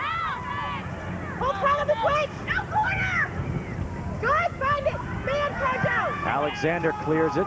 Throwing coming up here for South Carolina. Smart play there by Courtney Alexander. When you have the ball right there in the attacking third, especially only up 1-0, you want to just clear it out. Don't play around with the ball. Grimsley trying to make something happen here. And now Melissa Clark, the only white jersey out there, is joined by Rutledge. Trying to send Clark on the run. Lindsay Small plays it back to her keeper. The flick by Diaz-Matosis, but nobody's there. Lego plays it back. Isom. Nearly a shank, but she'll get away with it. As now Alicia Chapman beats a defender, then couldn't beat 2. That's one of those where you have a 1-0 lead, you're a man up. I almost think don't make that run. Take more time off the clock, be in control. Well, she had Carly Banks open on the left wing. At least try and play that out. But you're right. You want to possess the ball and be smart about it, especially with only 6 minutes left in the game. 6 minutes to go here, 1-0. LSU leading number 10, South Carolina at the LSU Soccer Complex in Baton Rouge, Louisiana. Justin Kutcher with you, along with Arthur Dupre, Hobie Artigue, Rachel Frost, and Lance Frank. Campus connection here on the campus of LSU. Mattern will have to play it back for Small.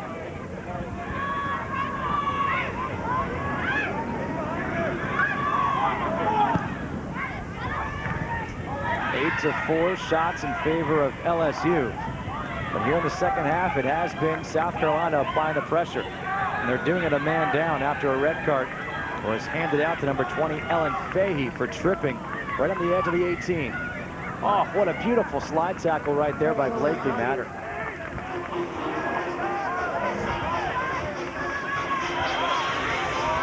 Blakely Mattern against Mallory Rutledge. Saw the time to go for it, and she did. Now Melissa Clark, edge of the 18. Beats 2 defenders, steps through. And the save there by Patton. LSU is looking for a foul. Clark doing the job. Throw in here for LSU. Melissa Clark, who had the only goal back 57 seconds in. Look at the job, stepping over, stepping through. And then she was bumped off by Brittany Rhodes, and you saw the arm come out, and I think that's why the fans wanted something. That's a tough call there, especially in the box at this juncture of the game. It wasn't very clear cut. It's a good no call by the ref. Clark again with that footwork. Has Banks with her. Banks cuts it back for Clark. Shot off the fingertips and just wide. Great save by Molly Patton.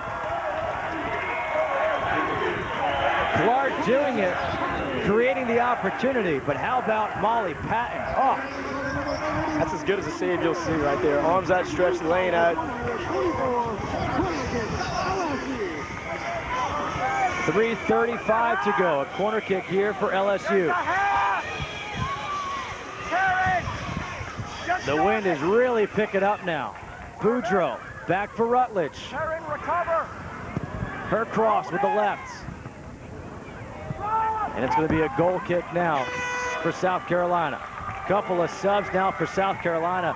Christine Watts, Maria Petroni come back in, replacing Lindsay Small and Brooke Jacobs. So fresh legs with 3 minutes left. You know, it's almost like in hockey. At what point do you, quote unquote, pull the goalie? Right. Send everybody. One more look at the most exciting play so far of this game, the save by Molly Patton. Not a good free kick right there by Bigby. And they'll have to play it all the way back to the keeper. Grimsley ahead for Diaz-Matosis. Bush. And now covering up is Isom. Oh, dangerous play right there. And look at Isom. No, it's good. I'm cool.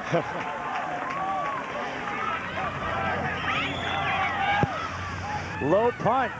Another miss hit there by Isom.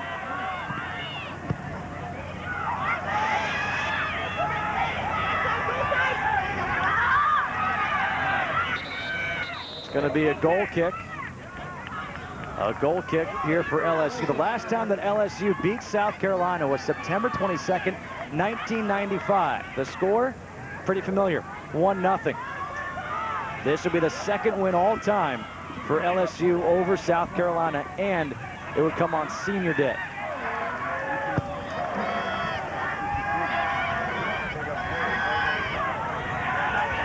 Good flick. Throw in South Carolina. And this is where USC really starts pushing people up right now. 6 people in the attack in third. And remember, USC's playing a man down. So if I'm LSU right now, I just play kickball. Oh, absolutely. You don't play around, you just boot it out of there and just milk the clock.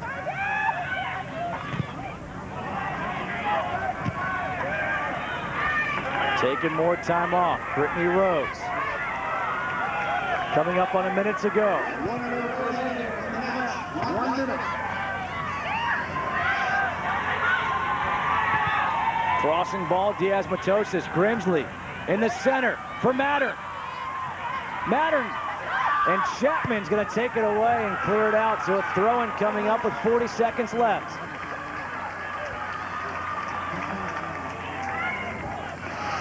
Grimsley.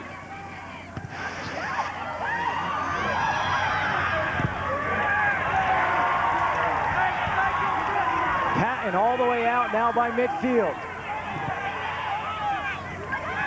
To the 18 for Mattern. Cleared out by Banks. Down to 15 seconds. The last effort here for South Carolina. 10 seconds to go. Clark with the ball. For Rutledge, how apropos. Rutledge will kick it away. And LSU wins it.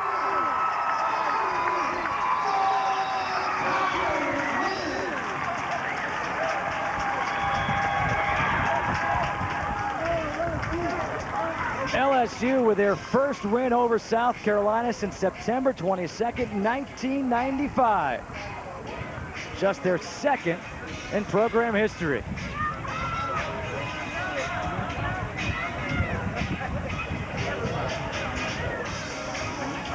Let's go down to Hobie Artigue, who is joined by the head coach for LSU, Brian Lee. That's right, Justin. I'm here with Coach Brian Lee. After such a dramatic win against the number 10 team in the nation, what does this mean heading into the final stretch of the season? Well, you know, it's an important win for us when you talk NCAA tournament to get ourselves a chance at the SEC championship. We'll be South Carolina's biggest fans next week, and we'll try and take care of business against Arkansas, who's a really good team as well. But we've done really well against the best teams in the country. Win over Georgia, win over South Carolina, played North Carolina really well. Drew Central Florida, who's a top 10 team as well. So just how encourages us going forward. But we got a good team, but SEC is a great conference. Oh, yes. Now, you mentioned the SEC tournament. You mentioned the NCAA tournament. Rachel Yepes out for the match. What does her status of this match mean going forward? Well, we're trying to get her healthy. You know, she's trying to get back and working hard at it, but it's just not happening. And we want her. One of our big goals for the year was to be healthy come the end of the year, and we're closer to that than we've ever been. And we really think we can do things in the SEC tournament and in the NCAA. So we won't play her until she's ready. All right, thank you very much, Coach. Good luck with the rest of the season. Thank you.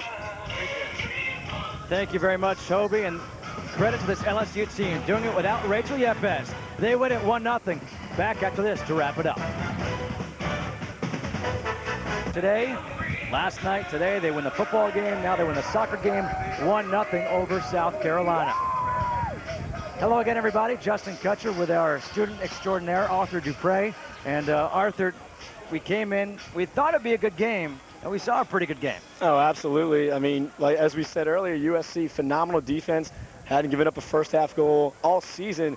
And 57 seconds in, we see some fireworks, and then at the end, Mo Isom in the defense holding off that furious USC rally. All right, let's go down to the field where we're now joined by Hobie Artigue and Rachel Frost. And first of all, Hobie, I have this question for you. How many miles did you run today? I ran up and down the sideline a lot. I was in the stands, running all over the place, trying to get parents, interviews all over, running to the refs, seeing what was going on. But Justin, from this perspective, this game was quite the physical matchup. If you like defense and liked aggressive play, then this was a game for you. That's right. I mean, I was really looking forward to a good matchup tonight between LSU and South Carolina, and I think the fans came and they saw exactly what they wanted to see today. Hey guys, one more question for you. What did you learn, specifically Rachel, from covering all the interviews inside the truck? Well, I learned that it's, you know, a lot like controlled chaos. You're running back and forth from the field to the truck, and it gets really exciting in the truck because everybody is talking, everybody's doing something, and it's really just a good time. All right, and for both you guys, now that the football game is over, the soccer game is over, what are you doing tonight? I don't know. I'm going to watch the Saints. I'm ready for my New Orleans Saints to do a little something in the NFL. And I'm looking forward to some dinner and maybe a couple drinks and then heading home and watching the Saints too. Unbelievable. Nobody says watch the Yankee game. No. What's going on here? You're in Louisiana. This is Who Dat Nation, my man. Who Dat Nation. All right. Excellent stuff.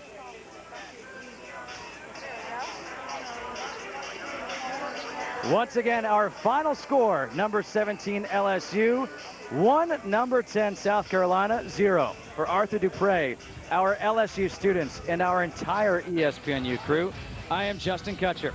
Coming up next, it's a college football replay of the Oregon Ducks against the Washington Huskies. For more information, log on to your home for the finest in college sports, ESPNU.com. The proceeding has been an exclusive presentation of ESPN, the worldwide leader in sports. I'll say so long. Arthur. So long, everybody.